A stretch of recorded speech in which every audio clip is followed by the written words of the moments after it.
Sitting in today, we got Patrick Garvin, man. Second best looking behind Roddy. You can't get the first best, get the second best, right? Easy. No, we got Patrick in the middle today. Glad to have him on with us. Going to talk some history as well as some Scott Cochran hire. And we got the man, as always, the guy that you all come here to see. It's Jim Donnan. Coach, always good to have you, buddy. From my standpoint, I think of probably Albert Einstein. I would liken that move yesterday to something that guy's probably one of the smartest guys in the history of the world, right? Sure. Right. It was a genius move. How does this guy function as a recruiter? I don't think you got any concern in that respect. I think that he's proven to be a high-energy guy. He's going to be hungry to do it. He's certainly a guy that, as you mentioned, worked closely with all those guys at Alabama. Strength and conditioning was a big part of why those guys came to Alabama, and Scott Cochran was the guy who made Alabama strength and conditioning what it was. And here's what's crazy. So Georgia sent 29 the last 3 years, so roughly 9-10 a year after just having one. In 2017, remember it was Isaiah Mackenzie, yeah. That's cool. amazing, that 29.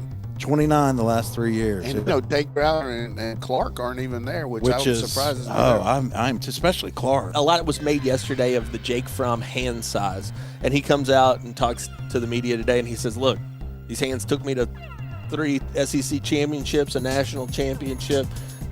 It was able to do a little bit of pitching back in the day, win a Little League World Series. Not having seen a whole lot of them, I would say Newman would be the starter currently, for one thing, and maybe you can comment on this, as far as the running element, is that a big deal? Is it we'll see how it fits in the offense? Yeah, I think it's a big deal because of how many times with Jake we worry about Jake getting hurt. We didn't ever run the quarterback, particularly on the obvious easier reads. We were just very protective of him. He could do it, there's no question, but this guy's a bullish type runner. He's going to make you pay if you don't play quarterback. I'm going back 80s, 70s, and you take some of these really talented defenses that Georgia had, but one that was really talented that returned as much as this one does to the next season.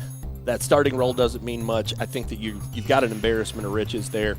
I tend to lean toward Daniel just because of the experience factor. You got less time with him, but it'll be a week-to-week thing to me. I think it'll be like that offensive line rotation that we saw a few years back. Whoever has a good week of practice probably gets the nod.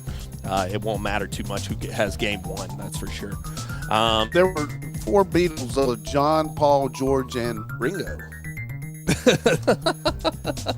So what's he going to do? I'll tell you what. I think he's going to be more important than Ringo Starr was to the Beatles. If we can just score a little bit this year with our defense, man, our defense, I don't know how strong it's going to be, Nat, but it's way stronger than Aunt Mary's breath. Yeah, that's why you're in the Hall of Fame and why we're just hosting a podcast show. Exactly.